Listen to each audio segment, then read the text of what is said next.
Hello and welcome to the Collaborative Leadership webinar. This is a really important topic. Jack, we have been messing around looking at our 360 data for a long time now. We have data from 111,000 leaders across the globe. Wow. And this has been a really important topic, and we wanted to focus in on this today and just talk about the importance of collaborative leadership. Now, in the process of doing this, we have a self-assessment we'd like you to take. It's easy to do. It takes about 7 minutes to complete. The link is on your site right now, bit.ly/collabassessment. And basically, you'll fill out a few questions and you can get the results on your screen. If you do put in your email address, it'll send the results to your email, which is a little bit easier. If you print them out on your screen, be sure to capture the numbers before that disappears. So please take that collaborative assessment, and as we start this webinar, you should be able to finish it by the time we ask for that data. Let me just start by talking about the objectives of the webinar today. This is a micro-learning experience. Now, sometimes you go to a webinar, you sit back, you listen, you just kind of absorb the information. This is not that kind of webinar. In this webinar, really, we don't want you to be an observer, we want you to be a participant. And so we're encouraging you to make this a learning experience, which means that we'd like you to engage enough that you're actually going to select one area where you could improve your collaboration and actually work on it. Now, the insights from the webinar come from our data. We've compiled a huge data set. We've been analyzing this data with leaders from across the globe. We've looked at the importance of collaboration. We find that our 360 is incredibly predictive, and this is one of the most important competencies. Now, we'd like to encourage everyone. Oftentimes, most organizations, we need more collaboration. That's typically what we suggest, but we have kind of a hidden jewel in here because sometimes we found that too much collaboration can be kind of a problem. We're going to explain that as we go along. We want you to understand the impact of these 4 factors. We've discovered 4 factors that enable collaboration. You're going to get your self-assessment results. You're going to identify one dimension to improve on, and then we're going to provide you a context and a process and a development guide to help you improve. So, just one last reminder here. If you're just joining the webinar, we'd like you to do a self-assessment. You can see the link on your page there. And when you get to the end of the survey, you'll see your results. If you give your email address, the results will be sent to your email. And that's going to encourage, it's a real good self-assessment, so we encourage you to complete that.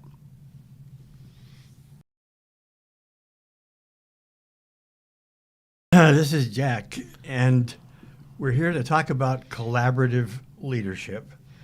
And it's always a good thing to do to begin by being in agreement about our definition. So on the screen, you see a definition that comes from an earlier HBR article that we really liked. And we like the fact that the authors talk about the fact that collaborative leadership is engaging people who are not within your power base. They're not people who report to you. And it's being able to kind of influence them and inspire them to work with you toward a common goal. And despite the fact that these groups often have very different ideas, convictions, cultural values, operating norms, so that sets the context for what we're talking about today. You now see here on your screen a comment from a CEO.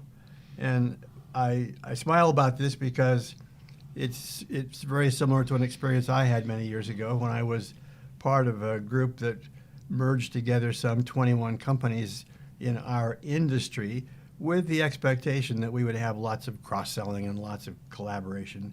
And that just did not exactly work out.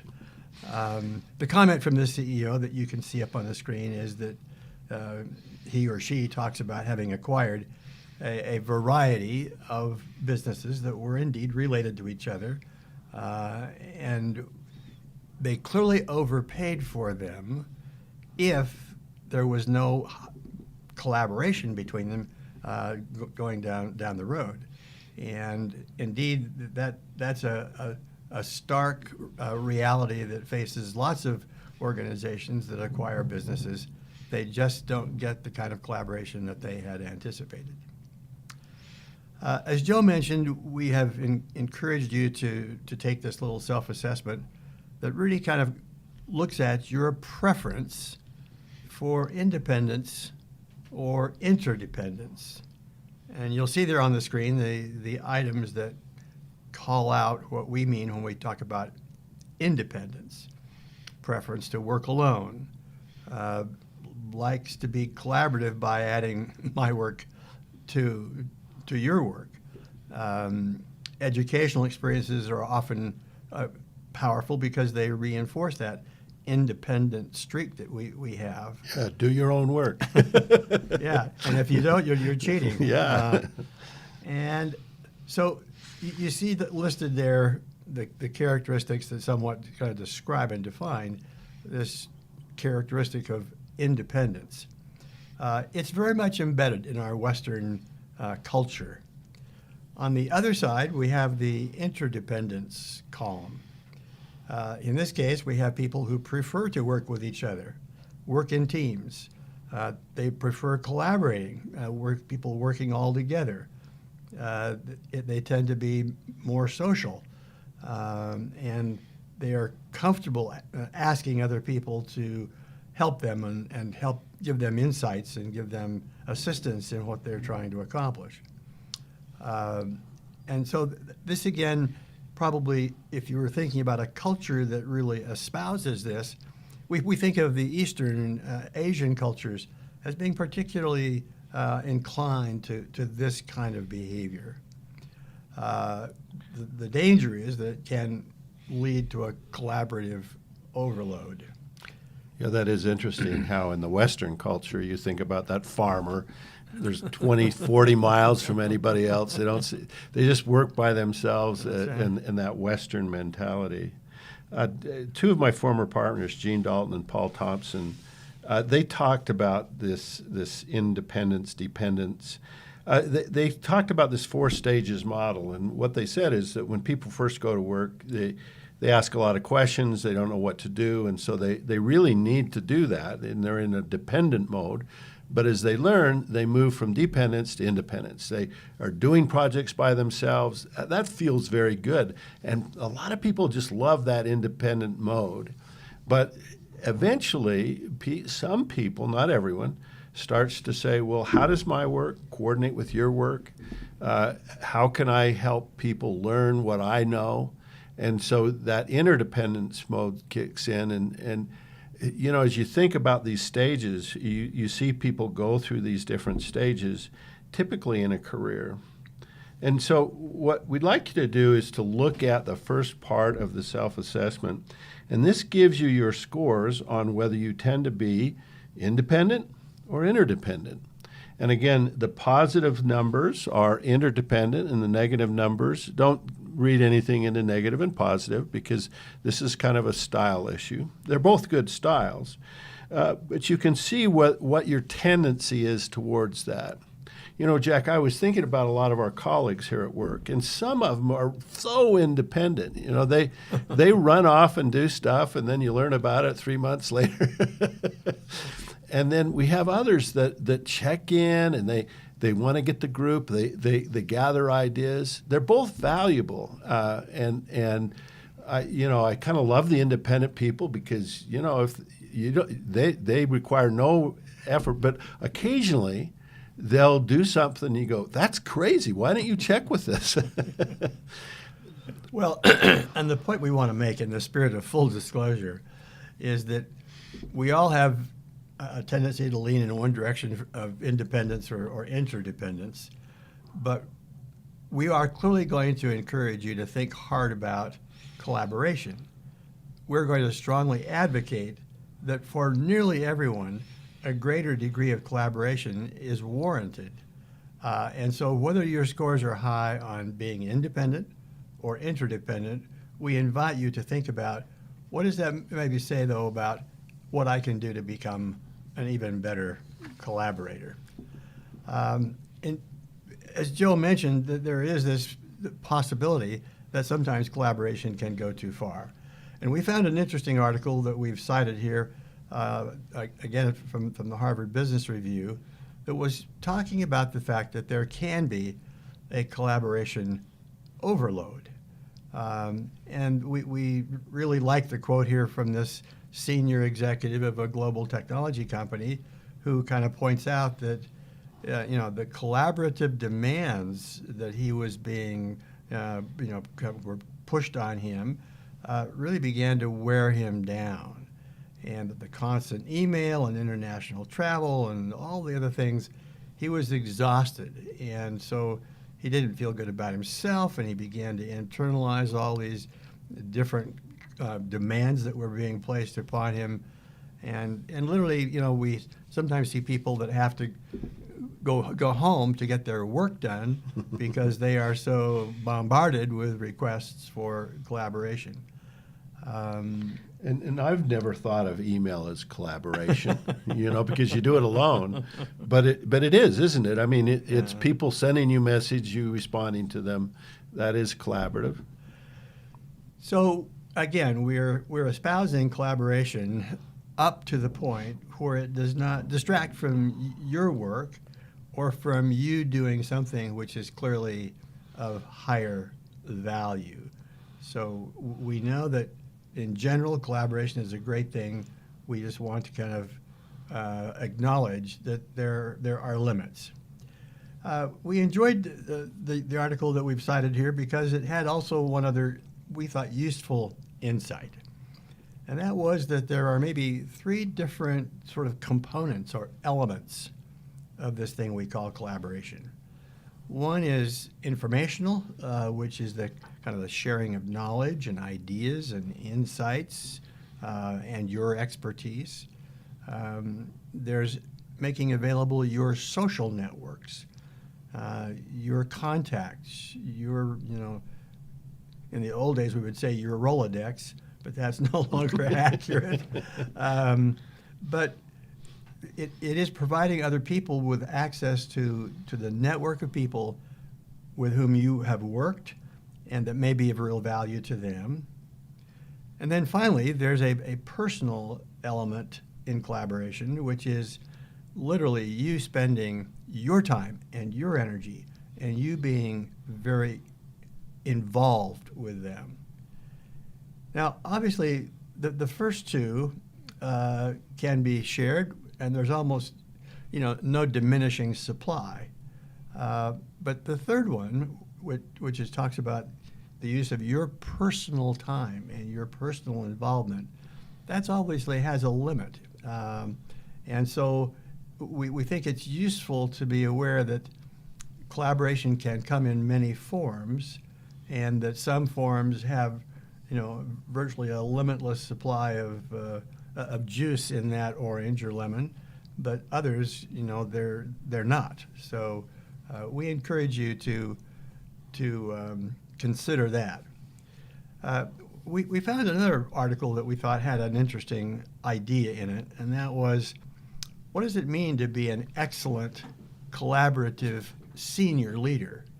And the 2 authors, Herminia Ibarra and Morten Hansen, proposed 4 kind of elements that they thought described a very effective senior leader. That they played the role of being a global connector.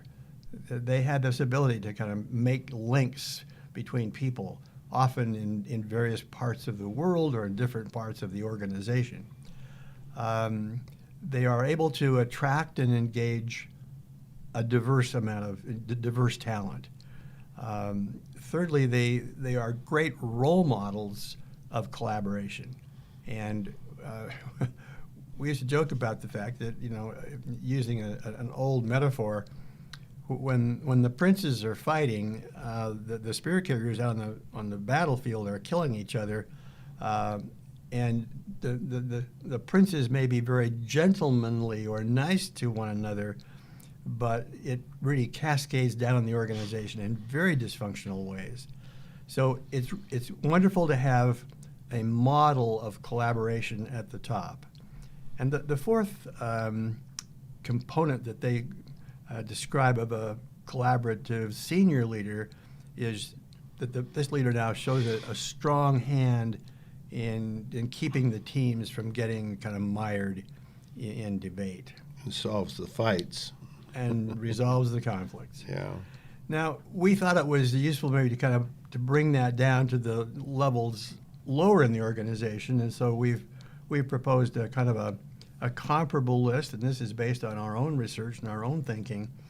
But as you see them listed there on those bullets, collaboration at the other levels in the hierarchy involves, again, your willingness to connect with others by doing the three things we talked about: sharing information, sharing your social network, and, when appropriate, you being personally involved.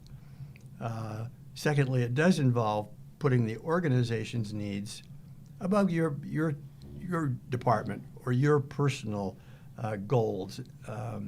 Thirdly, it does mean that you do all you can to minimize conflict and competition within the group. There's a bunch of research that would confirm that when you have competitive feelings between groups, if those are left unbridled for a long time, they invariably lead to conflict. It means you not waiting for other people to come to you, but you kind of taking the initiative and as well as responding when asked. But when you look around and you can see that someone needs help, being a truly collaborative leader means you don't wait to be asked. And finally, I guess the last idea we would share would be between departments, between groups, it's easy for things to fall in the cracks. And real collaboration involves you not letting things fall in the crack. If you see something that's about to fall through, you reach out and make sure it gets done. So those are the elements that we think really apply to virtually every layer in the organization, not just the senior leaders.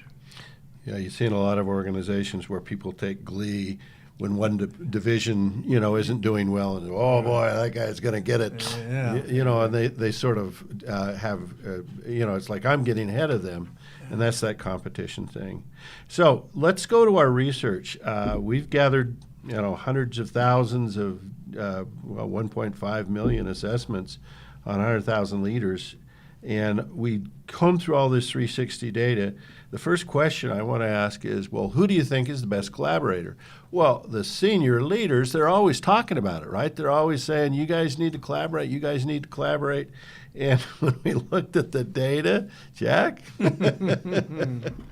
they preach, but they don't practice. You can see here that actually the supervisors were rated as more collaborative than the top management. And I think they talk a lot about it, but they don't always do it. The second question is, how about males versus females? And what was interesting is we looked at importance, and the expectation is, for some reason, that women should be slightly more collaborative than men. And in fact, they are. That's not a huge difference, 50 to 53, 53rd percentile, but it's actually statistically significant. And so we find that women tend to be more effective at collaboration than men. And not a huge difference, but it is interesting. If we look at the differences by industry, the funny thing we found is that when you look at importance, which industry is most important, and then when you look at effectiveness, those things don't line up. That where people thought it was important, oftentimes they weren't very effective, or they were in the middle of the road in terms of effectiveness. Well, finally, what's the impact of being collaborative? Is there any bang for the buck? If you're a really good collaborative leader, does it make a difference? And on this next graph, what we showed you is the effectiveness on just collaboration and teamwork, and tracking that with overall leadership effectiveness. And you can see there's almost a direct line correlation between these two competencies. That people that are not collaborative are not really considered a very good leader.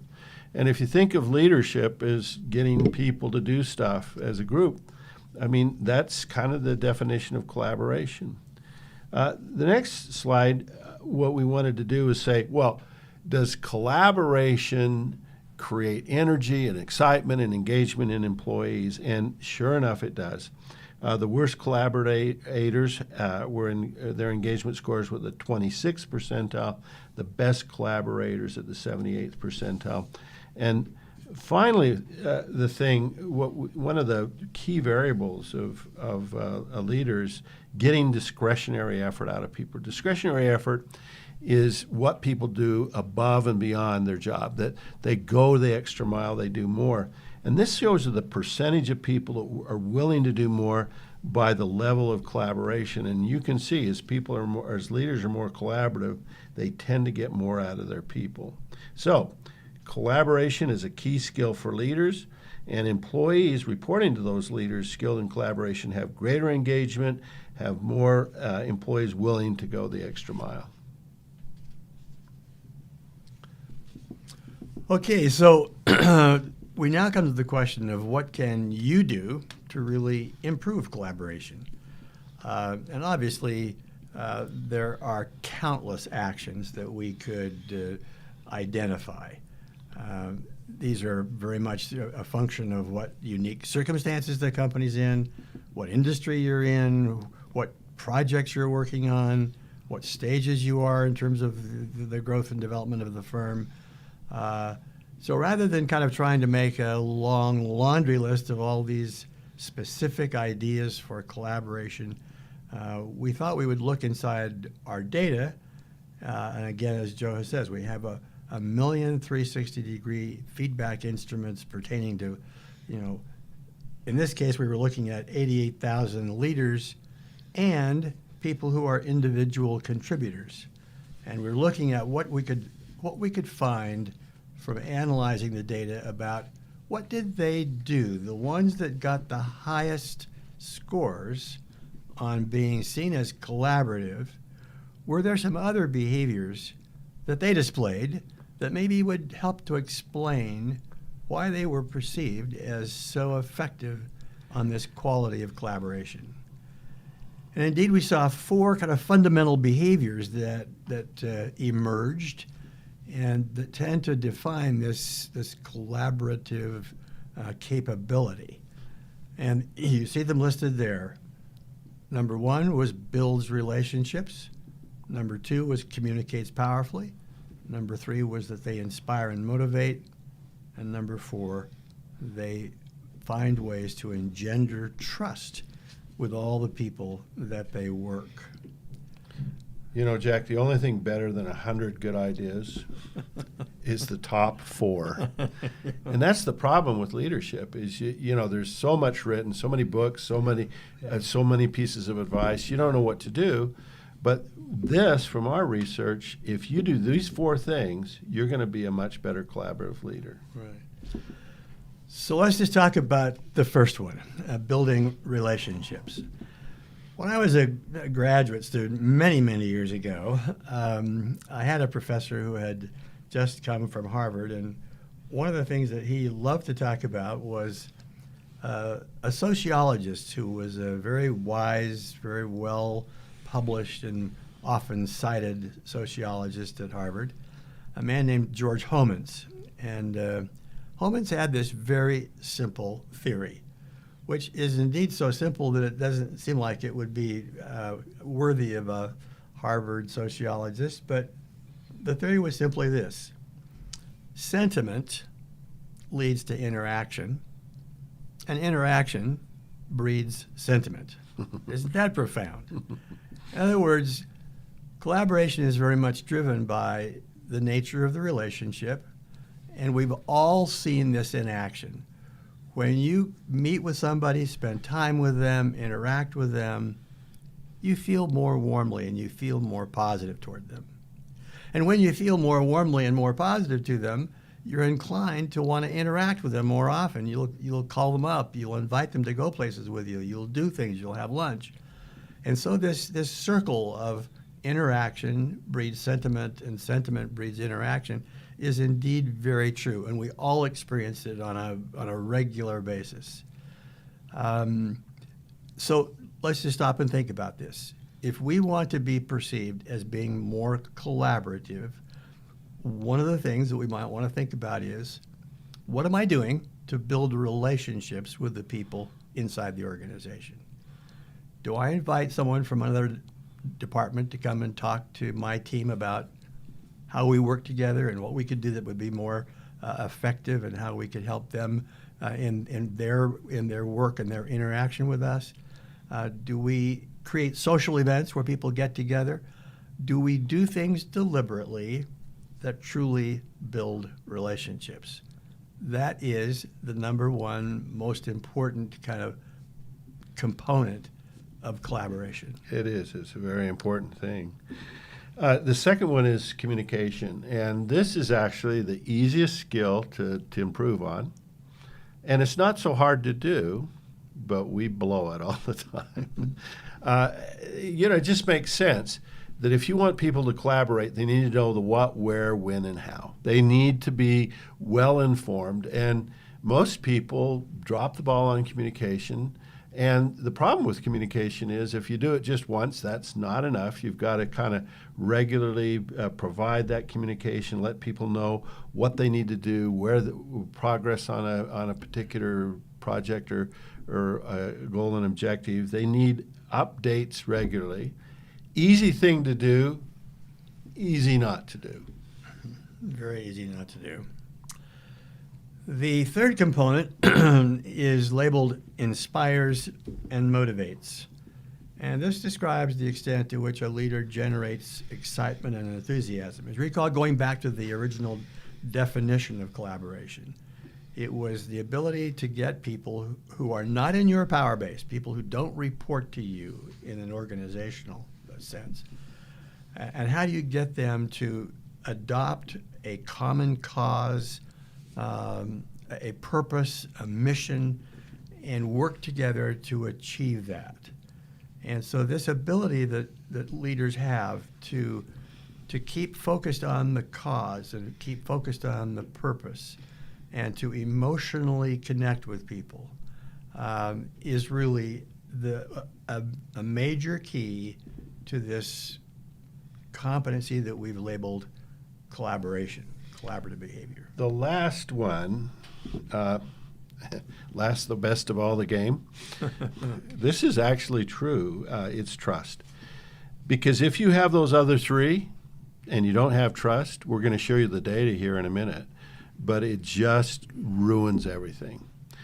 So if people don't trust you, all the other stuff falls apart. Trust is built by, number one, positive relationships. We've already mentioned that. Two, people trust others who have insight, judgment, expertise, or talent. So sharing your expertise, sharing your judgment. And the third thing is consistency.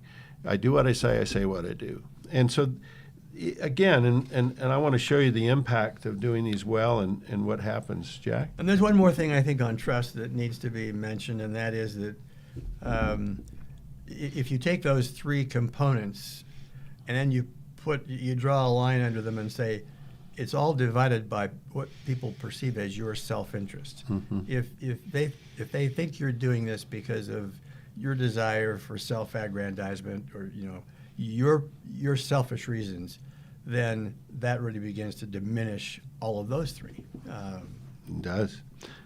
So we have a lot of data, and because we have a lot of data, we can simulate what would happen if. And so the first thing we simulated was, wonder if you were above average on 1, 2, 3, or 4 of the 4 behaviors. And what you see there, and above average, we're just saying just above the 50th percentile. If you were just above the 50th percentile on all 4 of these issues, then your average effectiveness in inspiring would be in the 79th percentile. And so that's pretty good. that's not bad. And so one approach you could have to kind of improve your ability to collaborate is just do all four reasonably well, just above average on all four. So that's one approach.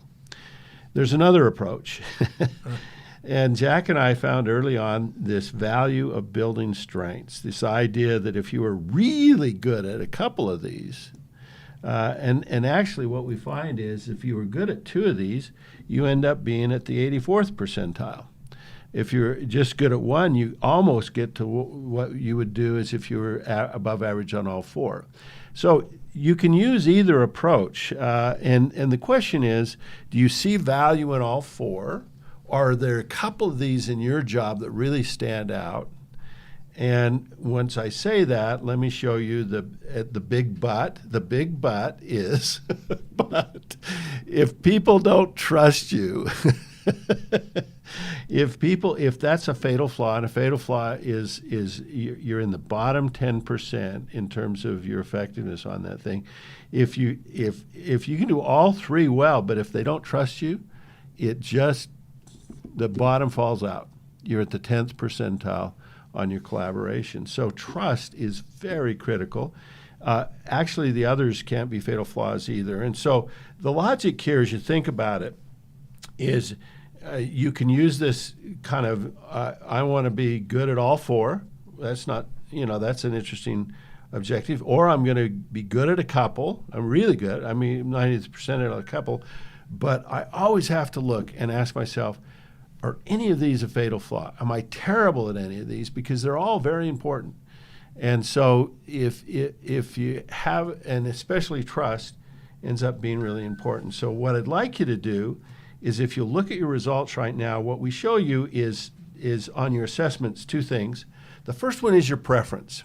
Your preference is your energy and your excitement about doing something. And so we show you the four different dimensions, and we show you your preference. And again, the higher the number, the stronger the preference. So you can see on this slide here that this person has a really strong preference for trust and a pretty strong preference for communicating powerfully. And then on the second part, section 3 on your self-assessment, we show you your effectiveness. And this is where you rate yourself on these items, and how is this an outstanding strength, a strength, am I competent, needs some improvement, needs significant improvement, and you can see which one you score yourself the highest on. Now, we just need to throw in a caveat here. Self-evaluations are interesting, but oftentimes you can be off a little bit on your self-assessments. And what we find is that if you have a fatal flaw in one of these, you're gonna be off. You're gonna see yourself as more positive. If you have a really profound strength, you're gonna be a little more conservative. So the only way to get a really accurate assessment on this is using 360. But this gives you a direction, and we find that oftentimes the self-scores can be directionally accurate unless you score very high or very low. And the last slide I want to show you there is we show you what the norms are. So you can look at your scores on these three or these four, and you can compare it to the norms. And this is the average score, and you can determine whether you're above average or below average on the four issues. So let's talk about how to increase your ability to lead. And this graph here, this chart here, it just gives you this idea about when you look at effectiveness and preference. And let's say that you have a high preference, low effectiveness, high need for change. And again, the organizational need is another critical element that we need to mention, because we didn't assess that on the self-assessment, but what does the organization need you to do? What do you need to do in your job to be successful? So if you're high on preference, low on effectiveness, and high on organization need, that's easy to improve. Now, on the other hand, if you're low on preference, low on effectiveness, but high on organizational need, well, then you better do it. Yeah. That's a kind of a must do. It's a do or die kind of a thing. If you're low on all three, oh man, well, let's just make sure that's not a fatal flaw. Let's hope it's not trust. Yeah, let's hope it's not trust. All right, so we're going to encourage you to, as Joe said, this was a micro learning experience and not just something to listen to, but really to kind of act on. We would invite you to kind of think about which of those two approaches would you kind of lean toward using. Do you want to make sure that you're above average on all four of them so that you are more inclined to be a good practitioner of collaboration? If that's your approach, then obviously what you might want to do is to look at these four and say, is there one of those that I'm not doing as well as I could? Do I not communicate as openly and freely? Do I not communicate as frequently as I should? Am I working on building relationships? Am I extending myself? Am I making sure things aren't falling in the cracks? And so as you look at those four, you might just say, which of those would I kind of elect to work on and to make sure that I'm at least above average on all four of them? Mm-hmm. Now, if you are using the second approach that Joe described, which is, can I really be terrific at a couple of these? Can I really excel at being a great communicator? Can I really excel at being very inspiring to the people I work with? And by the way, there's lots of different ways people are inspiring. And Joe and I have written a book called The Inspiring Leader, which talks about the wide variety of ways that people can go about being more inspiring. But if you're going to choose the second approach, then you say, okay, what can I do to really be outstanding at a couple of these? And if so, what are the two that you would really choose to just knock out of the park in terms of being effective? Because that will indeed put you up in the top 10% of all leaders in terms of their ability to be perceived as highly collaborative. So we invite you to select one to work on, one or two, and begin that process.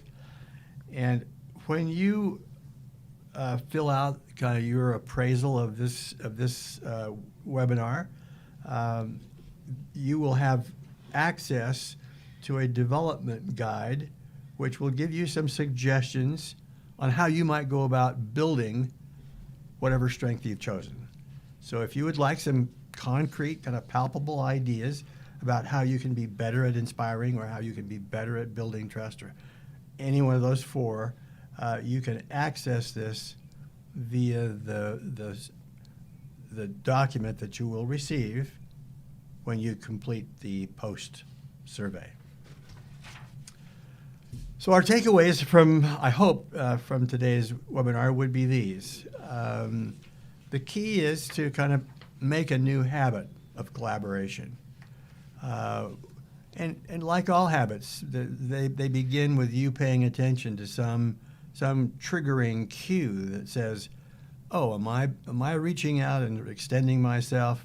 Am I doing the things that would kind of make me perceived as being a good communicator? Am I really building relationships? What is that cue? And how do I be more attentive to that cue? And then how do I take the first step?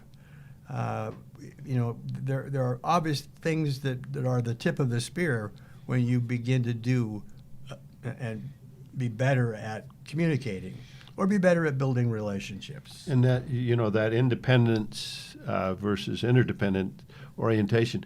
The independent orientation people, they need to create their own cue, right? Because they're sort of like, oh, I'll go do this on my own. And a lot of times you have to ask yourself, who else needs to know this? Who else has some information that I could share? I mean, you have to force that cue a little bit more if you have a more of an independent orientation than a collab or an interdependent orientation.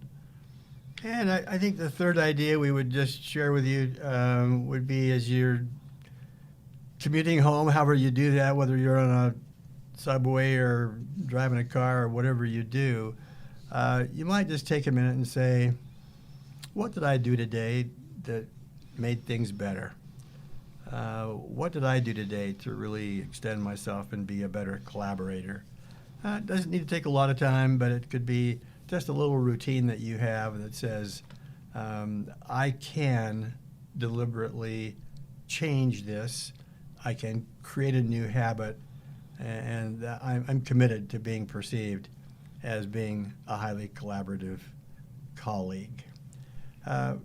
We would conclude today's webinar with a quotation from the legendary old football coach Newt Rockne, who made this I think interesting kind of comment.